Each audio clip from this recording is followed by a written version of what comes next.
Boy, what a great story when we're talking about Jacksonville Speedway. You know, the wonderful thing in this era of racing, I don't care if it's NASCAR, the small tracks, there's a great series of comeback stories out there, and we certainly have talked about Worldwide / Gateway and what they have done when they were on the brink of extinction, and we've seen them do great things. And NASCAR has gone back to old tracks that were abandoned, and Chicagoland Speedway is coming back this year. And I look at Jacksonville Speedway; it was at a crossroads not that long ago. Boy, what do we do? Do we continue? Do we continue as a part-time track, whatever the case may be? And they went with a short schedule, and they've grown and done exciting things. And it doesn't get much more exciting than the Hyvee Perks 40, the World of Outlaws coming back to the track. And we're here talking to Ken Dobson about the big event. Ken, this thing has to be beyond your wildest expectations.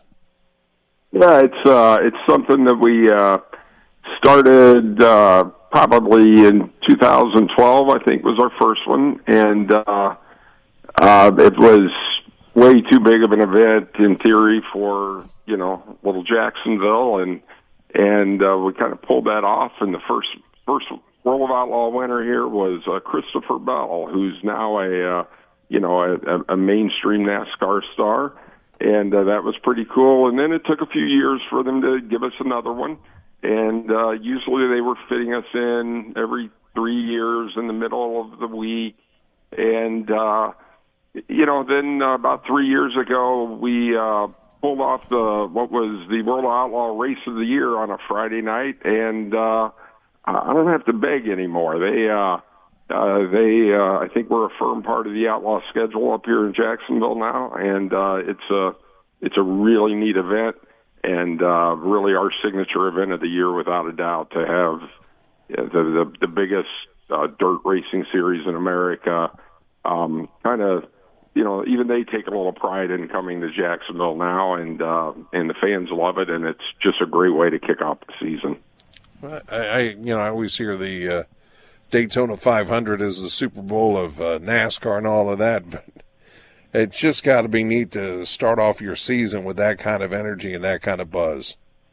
Yeah, it is. I mean, this place is full, and they bring, all of their drivers have their T-shirt trailers, and we have this kind of, midway vendor row kind of thing, and people just fill in. We have a big pre-party, VIP pre-party with a band and stuff, and at about 3-4 o'clock in the afternoon, the air starts filling, and prior to that, the trailers rolling in, coming down Morton Avenue here in Jacksonville is a neat thing. We have a big event the night before at Hyvee Plaza, and Hyvee and Buffalo Wild Wings, participate with drivers there, signing autographs, selling some merchandise. So, yeah, the town has really embraced it, and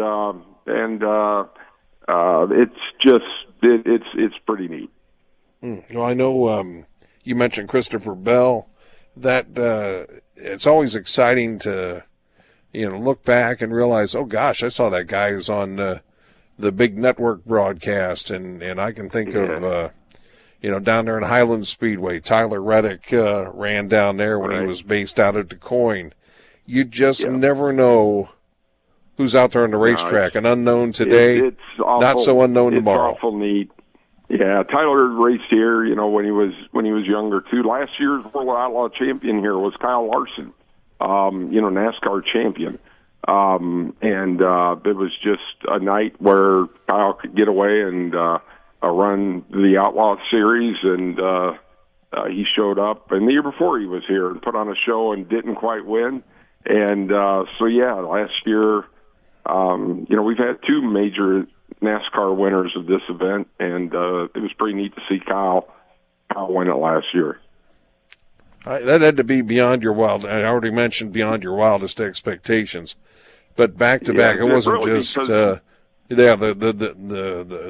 guy who's the top dog in World of Outlaws, And the guy in NASCAR, it's already great that they're on the track. That's exciting if they finish 20th and 21st. But duels, I mean, man to man, it's like, is there you almost forget there are other people out there on the raceway.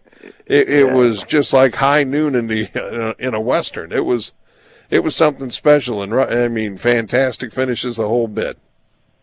Yeah, but what I think's neat about Jacksonville is, the World of Outlaws. They're four 10 cubic inch wing sprint cars. They have almost make 1,000 horsepower, and typically run on bigger half-mile tracks where speed is the name of the game, and they get a little strung out, and it's kind of NASCAR-ish, where, if you watch Daytona, well, Daytona's a little different, but, where the cars can get strung out a little bit, and it's really, here, we're a little quarter-mile boring, and these leaders are in lap traffic 5 laps into the race and having to work themselves around 20 cars, 24 cars, and somebody's chasing them down, and you've got to figure the right path to get around cars in traffic, and it's a lot of work. A lot of people racers call it a technical racetrack. You really have to hit your marks and be on your game every single lap and make great decisions the whole time. So that's different for them, and I think they enjoy coming here. I know the broadcast industry on the sports side certainly challenged. FanDuel just went away. It's going away with the Blues, and it's been a mess for the Cardinals and everything else. And when you talk about making it work on new media, boy, I mean, the following and the success of the World of Outlaws announcers, and I know the calls of those last 2 races are something special.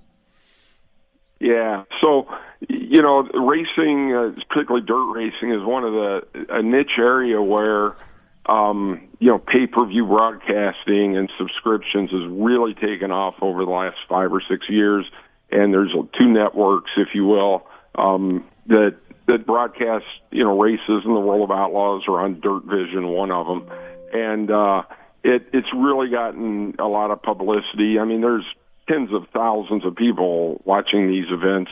We're one of the few tracks in America where every race, even our weekly races, are on Dirt Vision. I think there's about 5 of those. So there's a subscriber pool of, I don't even know, tens of thousands of people who can turn their, who watch races at night and can sit at home and watch Jacksonville from anywhere in the world. So it's pretty cool.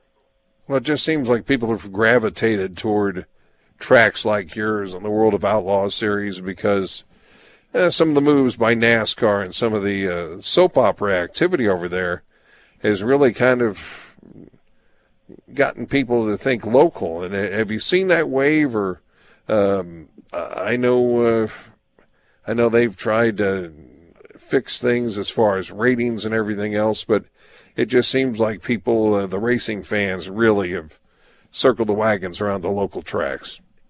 Yeah, they have, and it's honestly, there's just nothing more. You don't even necessarily have to be a race fan. There's not much more exciting than short track, dirt track racing, particularly with a wing sprint car with so much speed and the wheel-to-wheel action. And, if you make a wrong move, you're flipping and crashing, and you get all of that. And the winner of the race just had to work so hard to get it done. And you're so close to the racers, and you can go to the pits. You can buy a pit pass and hang out with, where the racers are working on their cars and talk to them during the night. And so it's a lot more accessible, and honestly, I think it's a lot more exciting. And there are a few things in the world right now where in person you really can just show up and say that was exciting. And I think people have taken to that in today's world a little bit. We're seeing a lot of younger fans. It used to sort of be an older man sport coming from an older man. And the average age of our fan has definitely gone down over the last decade, and that's pretty neat. Well, you talk about the people, and that's one of the great things, too, is that you have the people involved. They love cars. They love to get under the hood, and they're just a part of the team. And there's not always dollar signs attached for them, from what I understand. It just really prop things up, get you through the tough times and everything else. Yeah, there's definitely a family amongst all of the racers and teams, and not saying it's a way of life for some, and for others it's just a great diversion. But you get, whether you're in the grandstands among the race fans you sit with most weeks, or you see out here most weeks, or whether you're in the pits helping a guy work on his race car, you become really close to everyone around you, and it really is a second family. It's a tough competition, but it is core. If one car breaks down, the crew from every other car is there to help get him going again too. So it's pretty neat to see people come together and just truly enjoy each other, and that's really what this is all about. Well, I know we've had the death from the death of the $500 car. There's no modern equivalent to the old Galaxy 500 or the Delta 88 that you can just buy. And I'm going to start this off by talking about demo derbies as a lead-in. When I hear guys talk about what it takes to put a car out there in a demo derby, the cost of it, and that's a car that you may never see again after a demo derby. So now when you talk about getting into racing, and obviously a car you're not going to have for just one race, I know the costs have soared, and you've tried to find a solution to get more people, getting into the realm and getting into the racing world, and trying to make it budget friendly. How's that process gone along? Yeah, we kind of have we maintain what I would call a couple of affordable racing classes, because really, our premier class every week are 410 wing sprint cars. Those guys will come weekly from, we have a great core right, within 90 miles of Springfield. It's our core group there, but they'll come from Indiana, Missouri, Oklahoma, just wherever to come race on a Friday. But really, in this sport, a lot of your fans come, to see people they work with, people they're related to, and it's really important to us to keep, some classes of cars that people locally can afford to build and to race. And we have our main class like that is our street stock class, which is kind of fingered, full-bodied cars that are just look like a typical stock car, if you will. And that's a very local class. It's a very fun class. It puts on really the best racing every week. The fans are here. They know the people racing. And then in our sprint car division, we kind of have a feeder system where we run micro sprints that a lot of kids race. And then we move them into a smaller, cheaper version of a sprint car, a 305 sprint car. Is sort of to learn to drive a sprint car and to own sprint car equipment and on a more limited budget.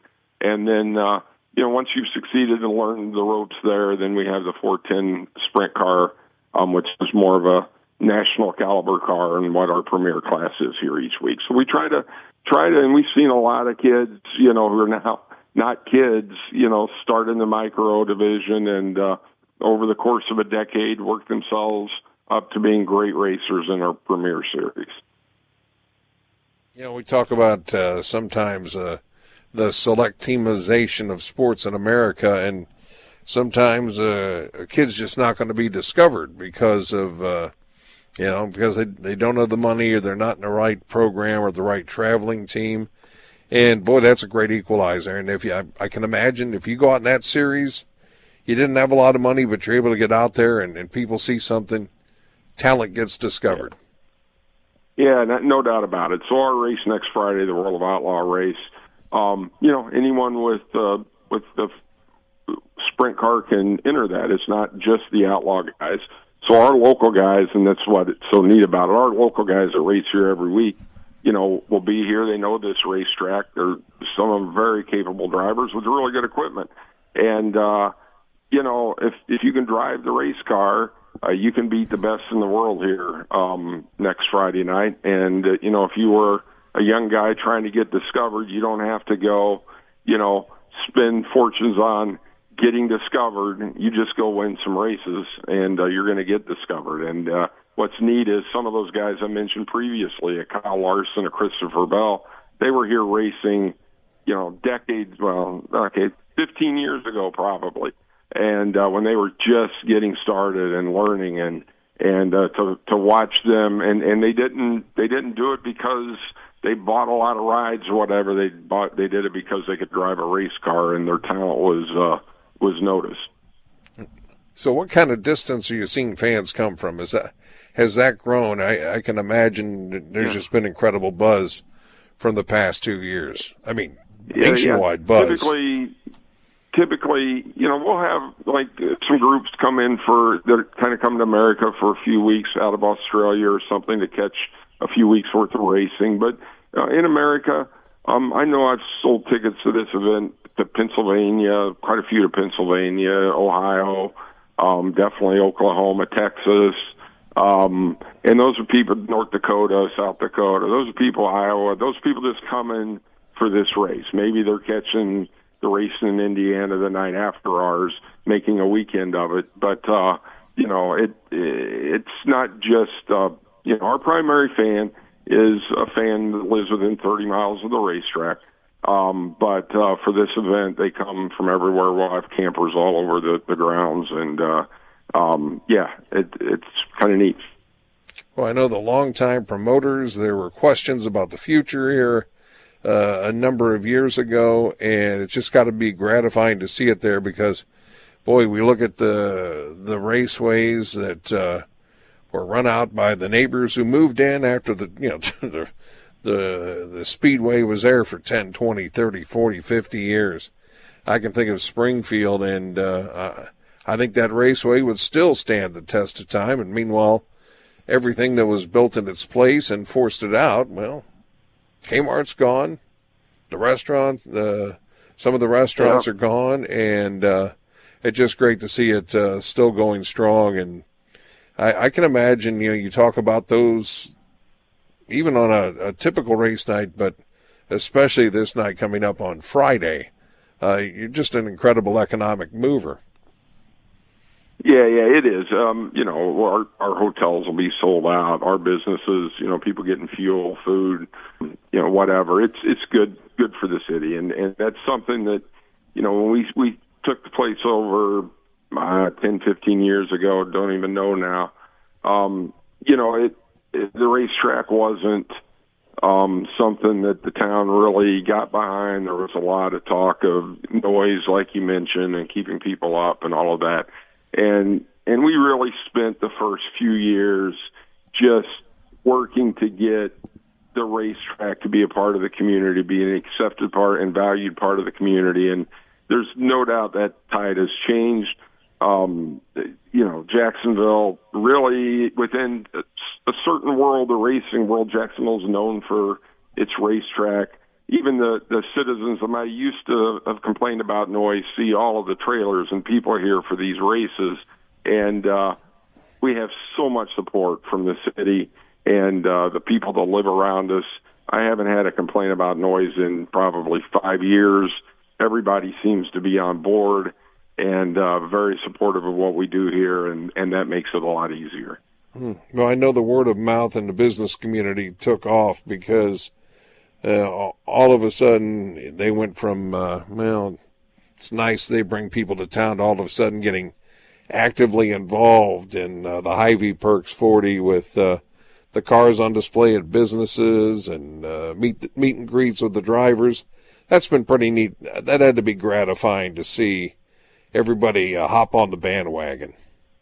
Yeah, it is. It is for sure. And, I'm not saying that we've made it to where we're really a race town yet, but we have more time to go. I hope when we hang up the keys here that this town just really, they do now, but just really that this is a valued place that the citizens will let just carry on without a care for decades to come.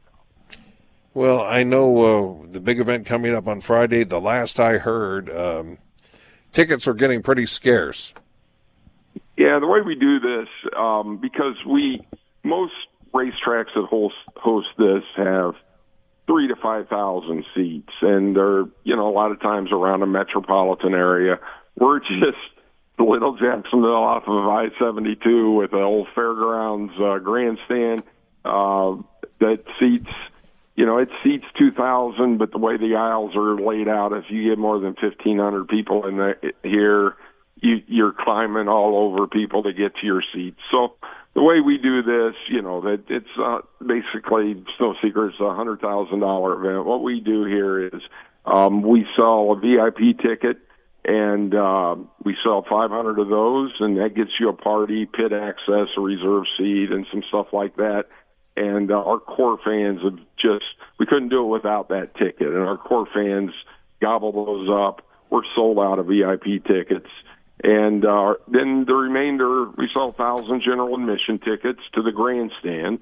And I think if I were to count, there's probably 30 tickets sitting down at Hyvee that will probably be gone this weekend. And I think I might have 50 to 75 available online at JacksonvilleSpeedway.com. That's an e-ticket that you can buy. And when those are gone, and it happens every year, our grandstand is sold out for the event.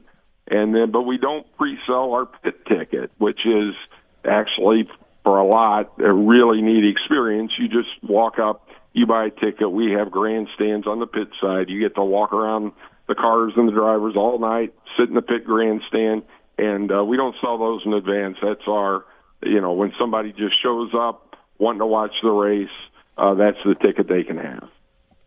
Boy, and I know a whole different atmosphere probably than any other sport, but certainly better than the super speedway as far as, okay, I'm at the race, I'm sitting around a bunch of strangers. I mean, I can imagine it's just a great public gathering place, and guys talking cars, talking shop, and everything else, and probably knows the guy or gal sitting next to him. Yeah. After being out here a little bit, certainly everybody knows everyone, and it is, when there's something that happens on the racetrack with this old covered grandstand, it'll echo, and it's a neat sound. It can get pretty loud here, and then on the pit side, it's kind of like you don't get to go to Busch Stadium and go sit in the dugout, but here you get to show up, buy a pit pass, and basically hang around the race trailer, watch them work on cars, talk to the drivers, and still have a place to go watch the race in the pit bleachers. So that's pretty neat as well. I know the appearances of the likes of Kyle Larson going to be touch and go. I think last year it was touch and go.